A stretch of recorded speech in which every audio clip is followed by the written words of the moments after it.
Okay, let's get started. I mean, it's a great pleasure to have you all here, and it's my pleasure to introduce Neil Daswani. Daswani. Neil is actually an old friend of mine. We have been working in the past in multiple roles together. So Neil was the director, or is currently the director of the Stanford Advanced Security Program. In the past, he was the CISO of Symantec, and before that, actually at LifeLock, which got acquired by Symantec. He's advisor, technical advisor, business advisor on a whole number of cybersecurity companies. So he has seen a lot of things. And in the past, he just last year published a book entitled "The Big Breaches: Cybersecurity Lessons Learned for Everyone." So he will actually share some of the material from the book here in this webinar, but also some new material. So specifically talk about some of the supply chain cyber attacks for SolarWinds. He's going to go in some detail, as well as Spectre and Meltdown, which is very relevant for hardware security. So Neil, great to have you here. So he will spend about half an hour roughly on the presentation. And then at the end, we're going to take questions and we're going to get answers. So any questions you have, please keep them to the end or put them in the chat room so we can record them and then answer them at the end. So I said all this. So Neil, the stage is all yours. Sounds great. Thank you very much for the introduction, Andreas. I really appreciate it. I've enjoyed working with Andreas in past roles. And as Andreas mentioned, I've served as both a Chief Information Security Officer of Symantec's Consumer Business Unit and LifeLock. And I've also been a research scientist. In my background, I've also been a cybersecurity entrepreneur. So I've seen the cybersecurity field from a bunch of different angles, and I've just been seeing more and more things going wrong over the years.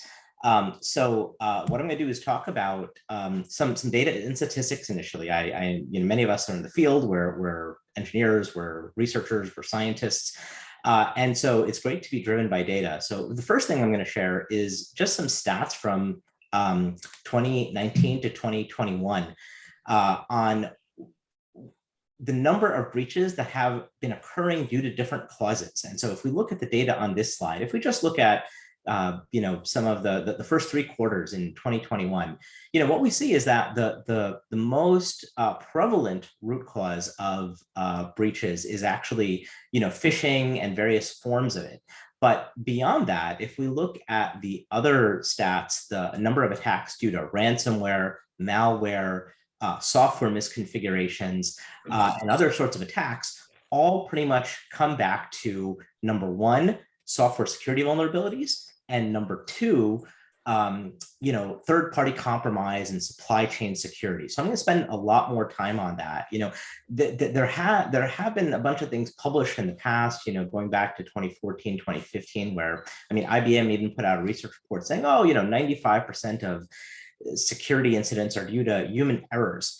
And that's not quite a view that I subscribe to. I think as being a technologist by background, we need to be taking any errors out of humans' hands and have automated defenses if we're really going to win this game. And so we see that, even just the reporting around that has been getting better. So the number of breaches, for instance, in 2021, first 3 quarters due to system and human errors was 134 as compared to over 1,000 due to these other root causes. But to just look even a little bit farther back from 2003 to 2018, we look at the number of breaches that have been occurring due to, say, hacking or malware, which includes software vulnerabilities, which includes third-party hacks. It is the most prevalent cause, only next to unencrypted data. And the reason I mention that is because if you look at the number of breaches due to physical loss and portable devices, none of those things would end up being breaches if the data on the physical devices or the portable devices was encrypted. So step 1, encrypt sensitive data, and you can avoid breaches so long as the cryptographic keys used to encrypt the data are also secured. But then the next thing we need to turn our attention to is software vulnerabilities of various kinds and malware and supply chain attacks.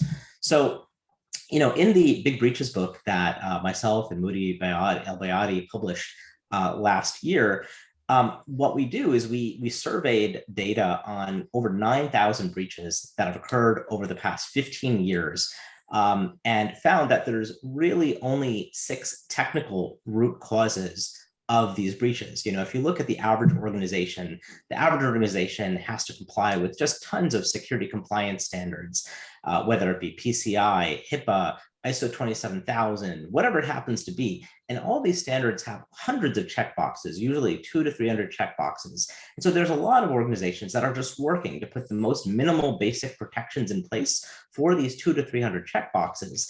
But yet, even with all of that work, what we're finding is that the overwhelming majority of organizations that get breached are compliant at the time of breach.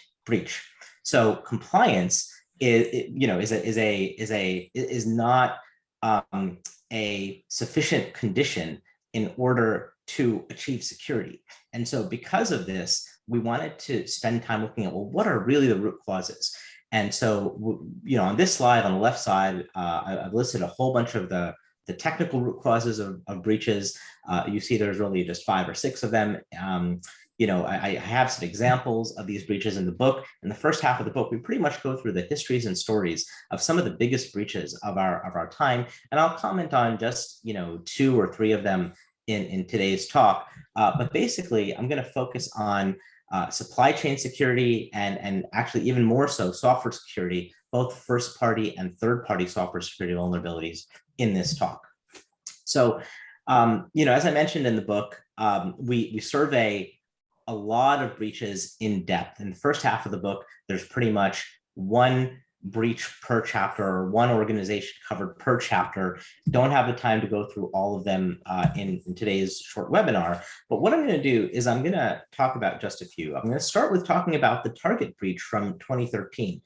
And the reason that I'm going to talk about this one is because it was probably the first mega security breach that occurred due to third-party compromise. What had happened is that attackers broke into Target and were able to steal 40 million credit card numbers from the point of sale devices that were in all the Target stores. But the way the attackers got in actually was through a third party of theirs by the name of Fazio Mechanical Services. It was the company that was hired to handle the heating and the air conditioning at Target retail stores, actually all Target retail stores kind of across the country, and they had their networks tied together. By the way, Fazio Mechanical Services provided this service not only for Target, but also a whole bunch of other retail stores.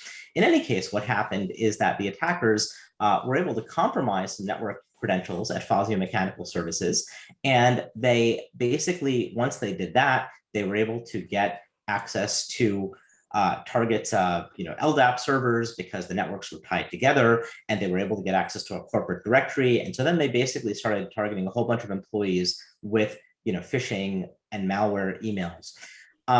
This was not only the first mega breach that was due to a third party, but it was also the first mega breach where not only did the chief information security officer get fired, but so did the CEO, and the board was sued.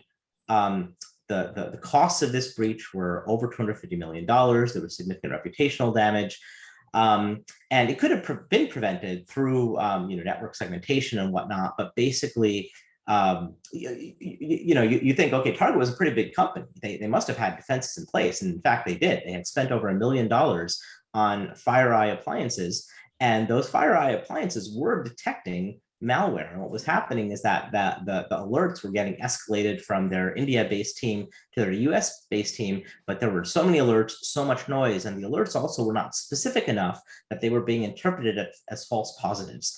So in any case, very interesting breach. You can read more about it in the chapter, but this was probably the first super large supply chain breach where Target's heating and air conditioning supplier got compromised first. If we fast forward, and I'm gonna do these slides a little bit out of order, but if we fast forward to 2020, and we fast forward to December 2020, I'm sure most of you have heard of the SolarWinds hack. SolarWinds was probably the largest supply chain security incident of all time. SolarWinds is a IT supplier. They provide monitoring software for networks. They also provide some security software, and they have over 300,000 customers. And what happened is that a foreign nation state adversary, broke into SolarWinds, actually, using some of the root clauses that we've already talked about. And the way the attackers got into SolarWinds was not necessarily sophisticated, but what was sophisticated was what the attackers did once they got into SolarWinds. They basically infiltrated the software build pipeline for a product called SolarWinds Orion, and they were able to inject a backdoor into the build pipeline and inject a backdoor into the software pushes that were getting pushed out for Orion. And with that backdoor, the attackers issued malicious code updates to about 17 or 18,000 of SolarWinds customers. And that's very significant because a bunch of those customers were government agencies: the US Department of Treasury, the US Department of Commerce, the US Department of Justice, the Department of Homeland Security. And there were over 10 very significant government agencies that was compromised, in addition to over 100 private sector companies. So this was the largest supply chain attack that's been publicly talked about. And the attackers stole a whole bunch of things from a whole bunch of companies. They were in addition, they were able to break into FireEye. FireEye was the first to detect it because they're pretty sophisticated. They stole attack and penetration testing tools from FireEye. They stole and viewed source code from Microsoft. They were able to view emails from over 3,500 accounts of the Department of Justice. And in fact, when this had occurred and when it was noticed, there were some politicians that came out and said, "Oh my God, this is a digital Pearl Harbor," which is a very interesting and dangerous statement to make because that infers that it was an act of war. But what had happened is that the attacker group, what was interesting here is that the attacker group was a suspected Russian foreign nation state adversary, and their goal was not war, but their goal was espionage. They really wanted to gather data and information, and so this breach had such a significant impact that President Biden issued an executive order in about the middle of the year in 2021 and directed a whole bunch of agencies to take steps to secure the software supply chain. Now, one thing to keep in mind with regards to supply chain is that at the end of the day, while software is part of our supply chain, hardware is kind of at the root of our supply chains. And effectively, software is used to build more hardware. I mean, even as a graduate student, 15, 17 years ago, I was using Verilog to build hardware. So what this exhibits is that attackers are able to breach supply chains. And the question is, how deep can they go? We'll chat more about that a little bit later on. But let me also talk about hardware security a little bit more. I'm now going to go back to 2017.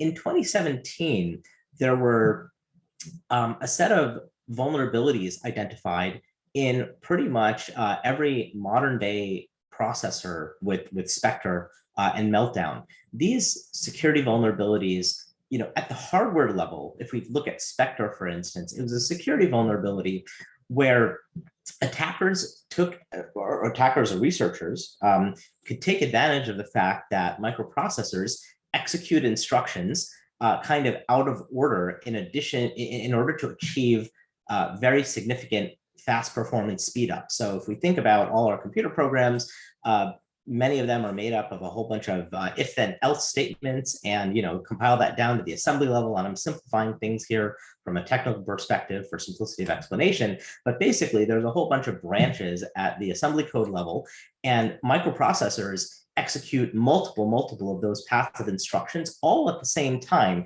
fetching data from memory, fetching data from kernel memory, user memory, fetching data from registers, fetching data from all over the place, such that when it's time that the branch condition gets evaluated, pretty much all the input data, maybe even all the results, are ready to go.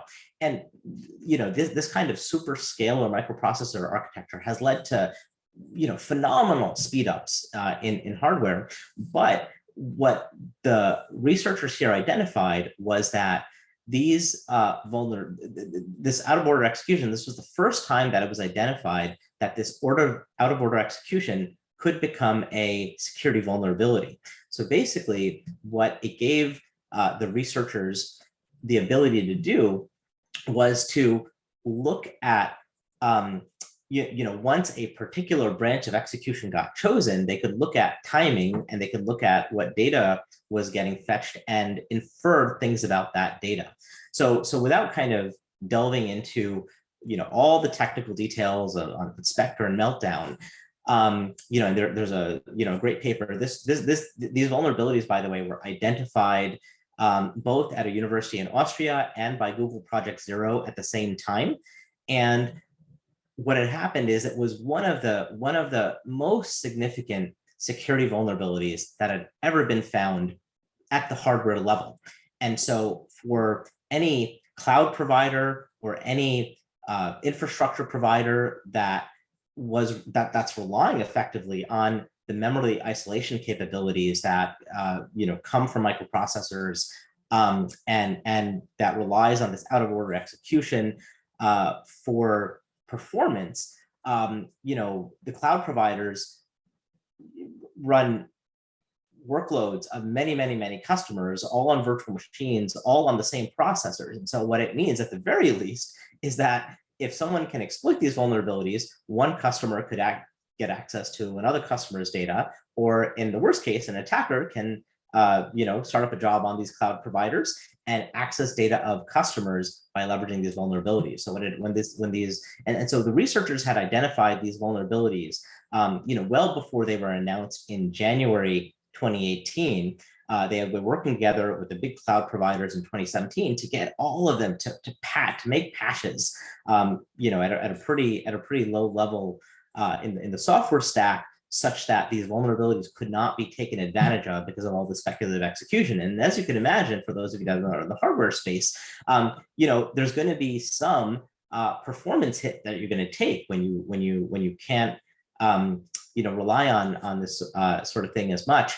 And pretty much the cloud providers all ate at least a single-digit performance hit for all of their infrastructure and all their performance and all their computing. It was a very, very significant issue. But this is an example of an actual, real, super widely deployed hardware security vulnerability. So in any case, that's the idea. And Spectre kind of is named after this, speculative execution thing. Meltdown is a similar vulnerability in which a covert channel can be used to gather information about data, and effectively the barrier that you expect in between user programs effectively melted down with the discovery of this vulnerability. So in any case, it very significant issue, and hardware security vulnerabilities. The expectation is that there are going to be more of these hardware security vulnerabilities that are going to be found. The question is, who's going to find them first? Is it going to be foreign nation state adversaries? Is it going to be the manufacturers of the chips themselves? And basically, our microprocessors are at the root of all trust. So I also want to step back a second and just do a little bit of a retrospective. I'm not quite sure if many of you know of a computer scientist by the name of Ken Thompson, who was one of the original Unix developers back at AT&T Bell Labs. He received the Turing Award back in 1984. And in his Turing Award lecture entitled Reflections on Trusting Trust, he talked about a hypothetical case in which, what if somebody was able to insert a backdoor into the kind of main C compiler that's used on a Unix system, or on any system for that matter. And he basically showed an example in his Turing Award lecture where the compiler could be compiled with a backdoor, And then the original source code for the compiler and the original object code could be deleted and wiped out. And then you substitute that in with the new binary of the compiler with the backdoor. And the backdoor can be written such that every program that the compiler compiles from there on injects a backdoor into the program. So he was talking about how important compilers were with regards to the root of trust, but the same argument could hold in terms of hardware.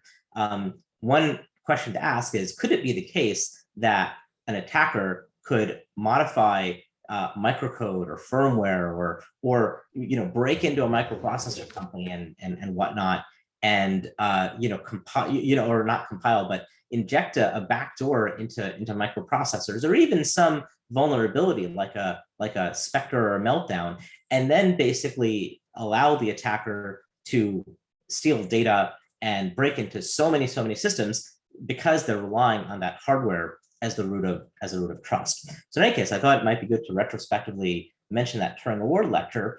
And I'll mention one more thing in retrospective. A while back, I think in the 2000 10-ish era, there was a functional hardware bug by the name of FDiv, which I'm sure you guys have all heard of, in which, due to an error in the microprocessor design and the microcode,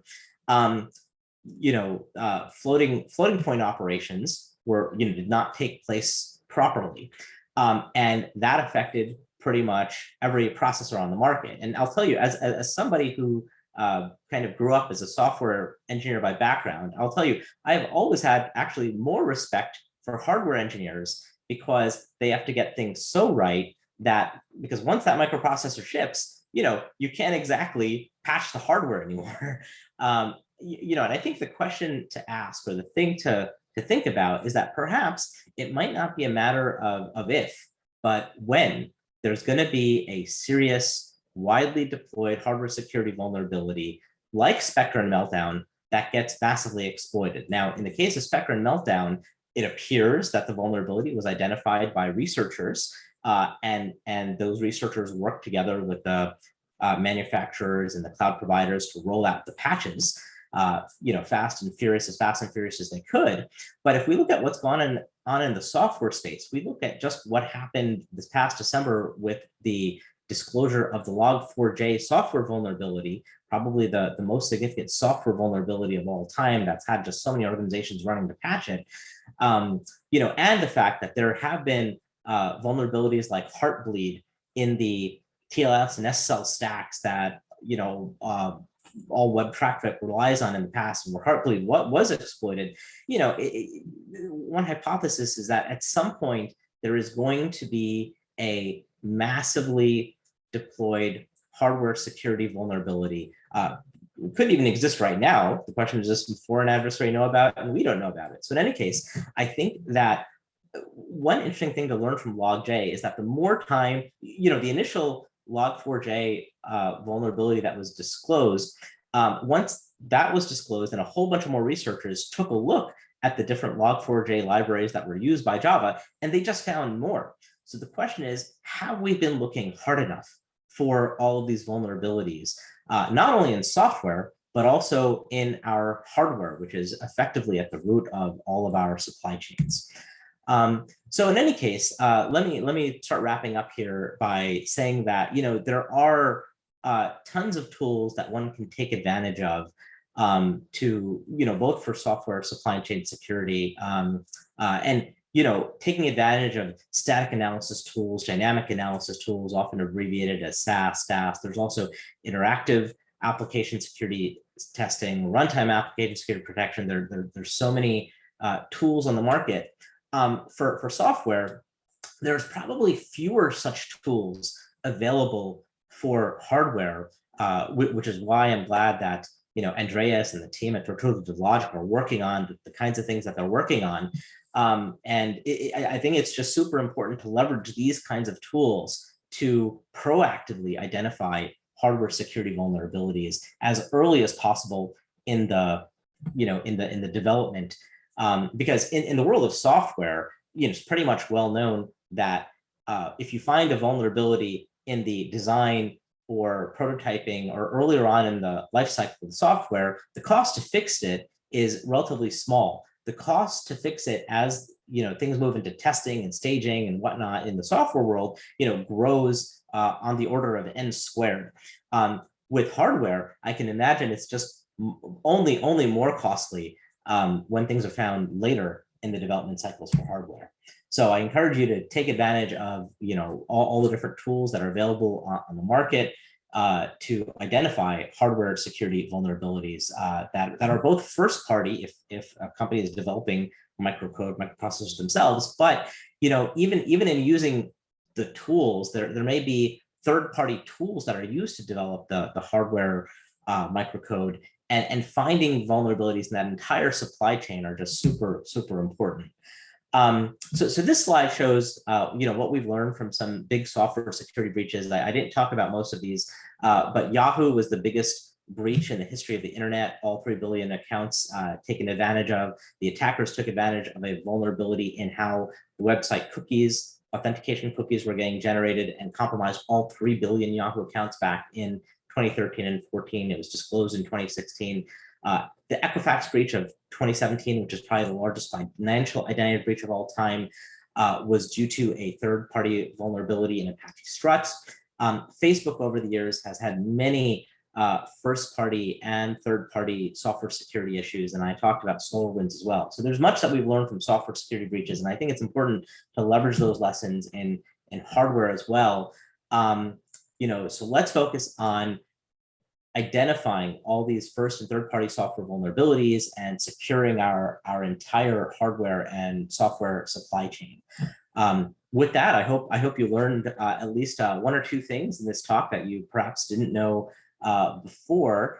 And before I take questions, if you're interested in learning more, I think Andreas mentioned the book. I'm also co-director of the Stanford Advanced Cybersecurity Program, and we have a whole bunch of both introductory as well as advanced programs. Feel free to check those out at computersecurity.stanford.edu.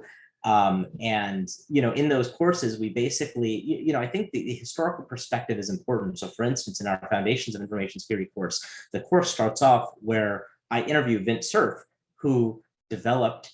Was one of the co-inventors of the TCP/IP protocols just way back when. And we talk about not only the history of the internet, but the history of security on the internet, and start with that historical perspective all the way through, going through a whole bunch of technical topics. So I hope you learned a little bit from this talk. I hope you check out some of these resources, and I would be happy to take any questions that folks might have over the next 10 minutes or so.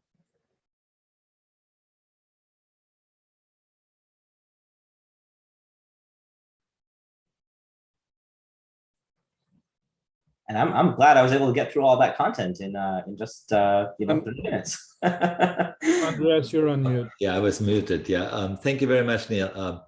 So let's open it up for questions. I think it was a very good overview of what's going on in the software world and hardware world. But any questions from the audience?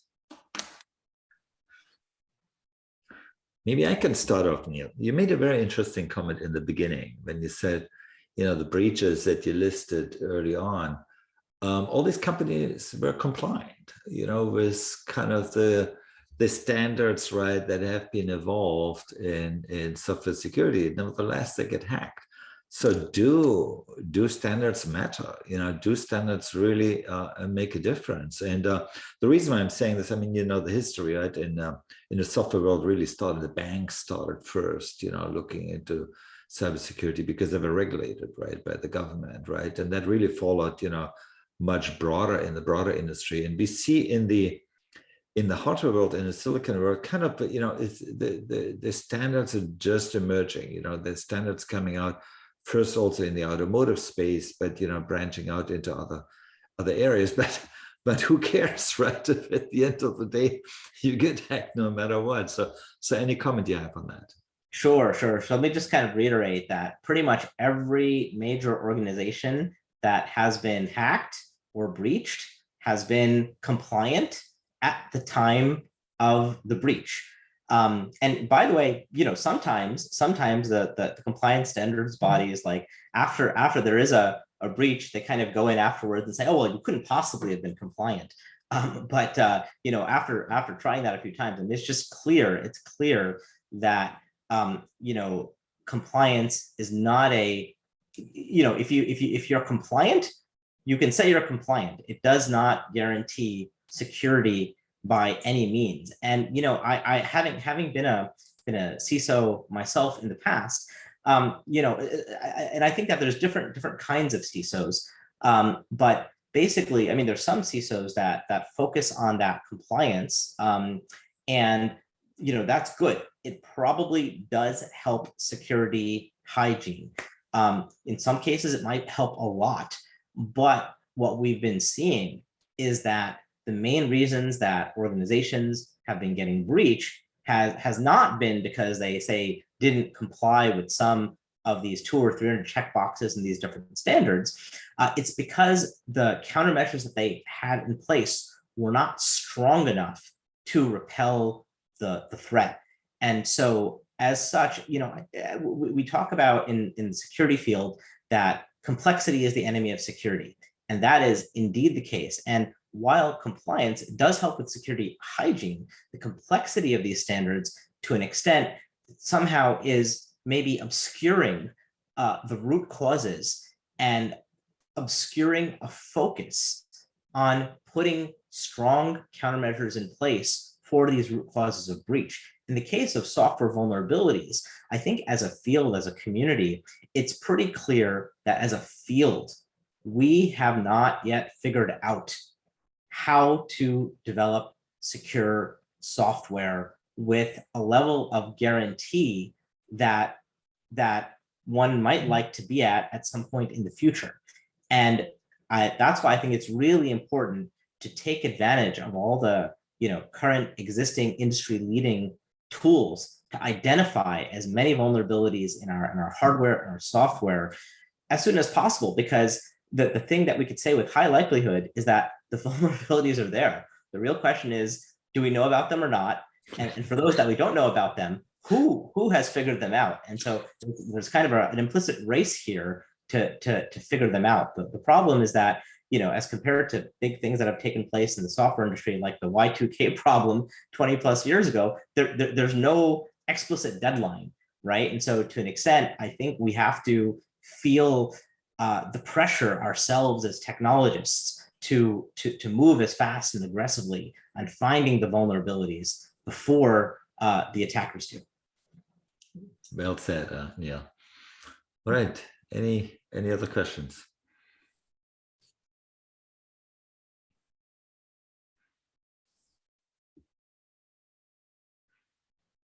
Anyone wanting to share an experience of getting hacked, or experience of having prevented a hack or found the vulnerability, or anything in the audience?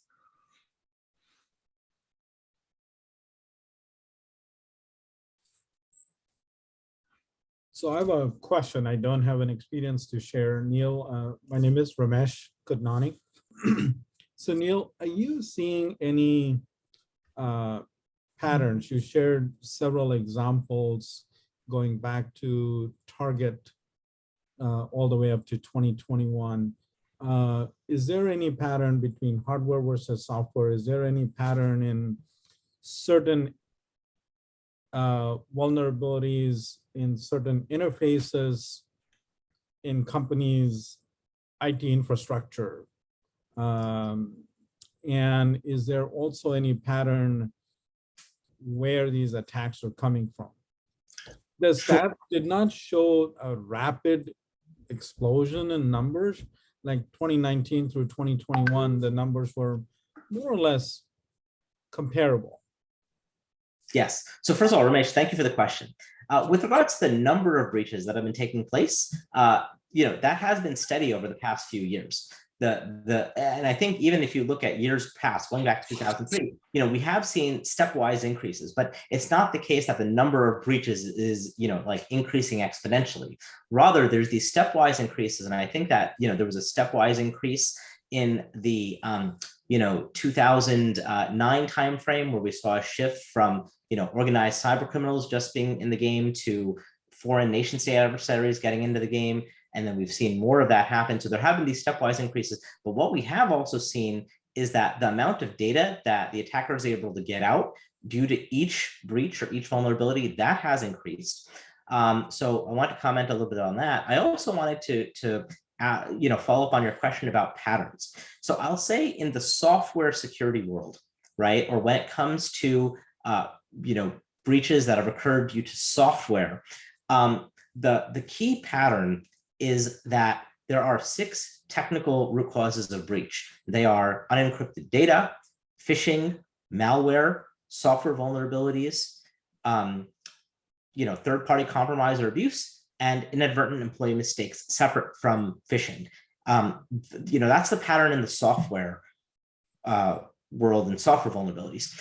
In the case of hardware security vulnerabilities, I think we don't have enough data points yet.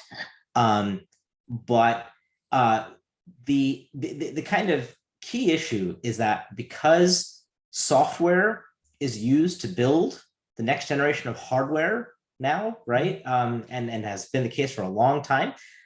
Because of that, software vulnerabilities in, microcode and Verilog and stuff like that, will result in the next generation of hardware security vulnerabilities. So I think that while there haven't been as many data points, the thing to focus on there is identifying the vulnerabilities, as the hardware is getting designed, with the software tools that it gets designed with.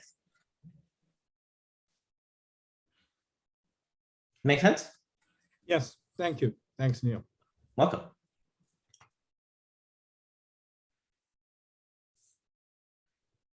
Right. Any more questions from anyone? Maybe I want to share one more question, Neil. Sure. I'm sure you have equally horror stories I have seen. Once a breach happened, I mean, can you share a little bit, what an organization often goes through and kind of the nightmarish scenarios that are really, unfolding? Because I think that's always underestimated. What if something bad happens, right? Maybe you can share kind of a few things on that front. Sure, I'll be happy to provide some comments on breach response, but generally, breach response is a nightmare. What a lot of organizations have even been going through due to patching Log4j. When there is an open vulnerability, you've got to identify every single place. If you don't have a full inventory of all your software, all your servers, all your hardware, it makes simply finding all the places that need to be patched hard. The other issue then also, once you find all the vulnerabilities, you need to identify, was it the case that the vulnerabilities were exploited? And you have to do, pretty deep investigation with whatever log files are available to see, okay, was it exploited? If there was exploitation found, then, at least in the US, you have to consult the state data breach notification laws, in pretty much every of the 50 states, because each of them has a different definition of what a breach is. And what qualifies as a breach. In most states, it's if somebody's name and some sensitive identifier about themselves, like a social security number, got stolen, or was simply exposed, and there were more than a certain number of records that were exposed or stolen, then a state attorney general needs to be notified.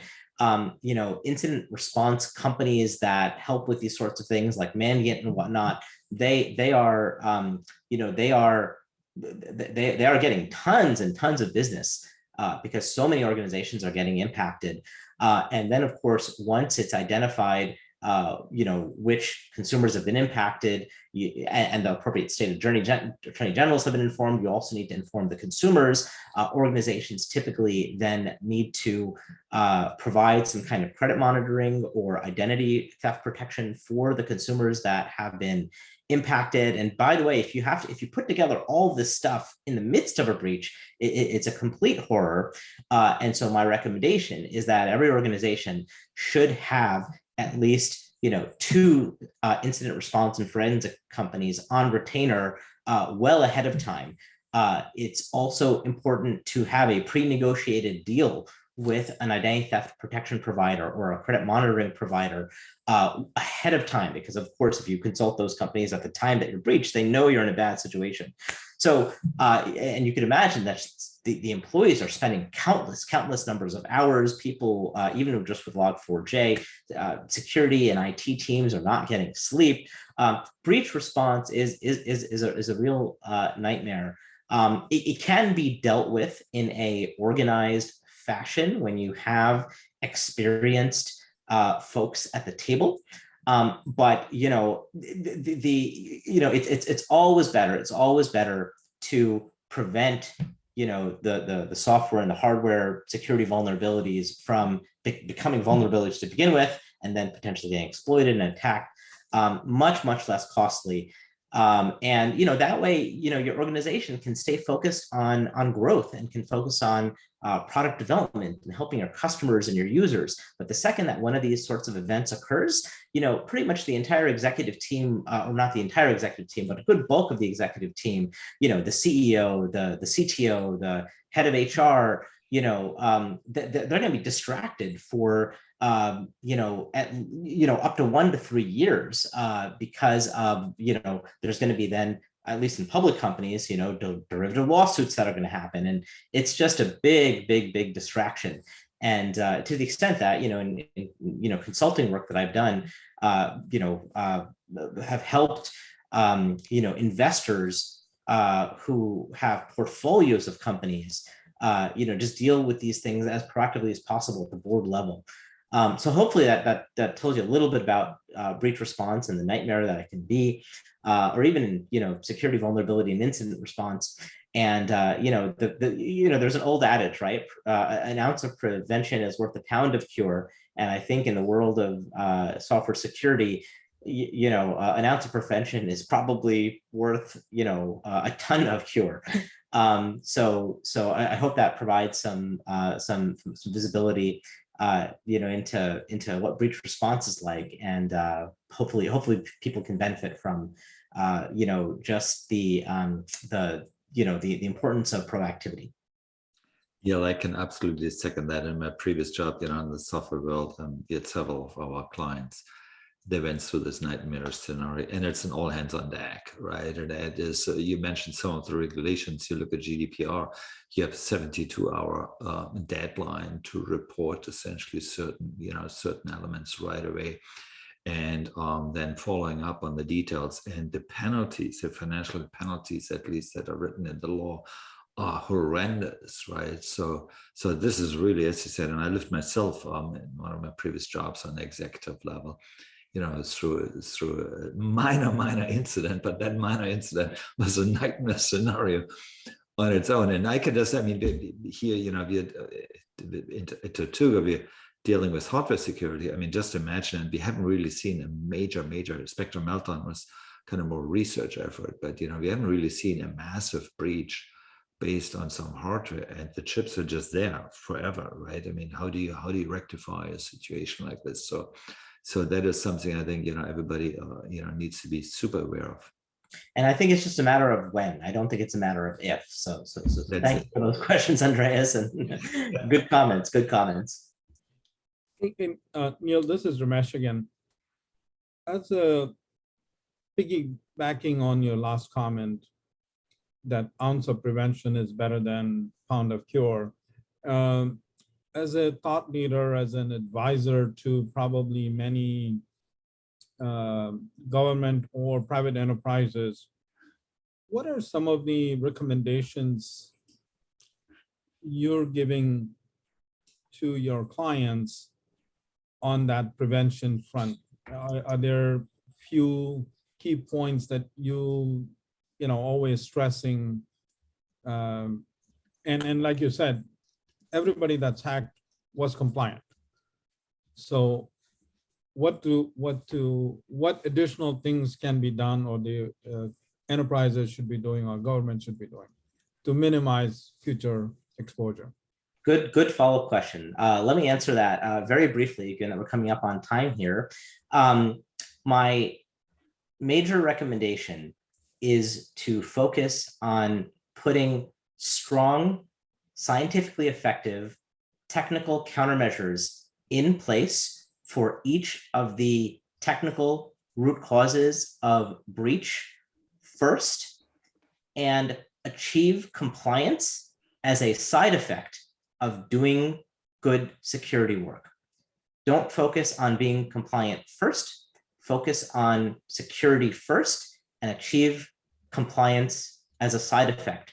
With regards to which specific countermeasures can be put in place for each of the 6 technical root causes of breach, there's 2 chapters in the second half of the book that pretty much focus on exactly that question.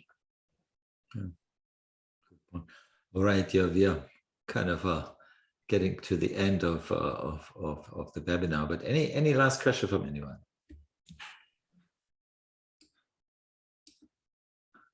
Otherwise, Neil, I want to, on behalf of everybody, thank you. I think, as always, your talks are always insightful and the discussion always good. So thanks, and that concludes the webinar. Thanks, everybody, for joining. Thanks, Andreas. Thanks, everyone.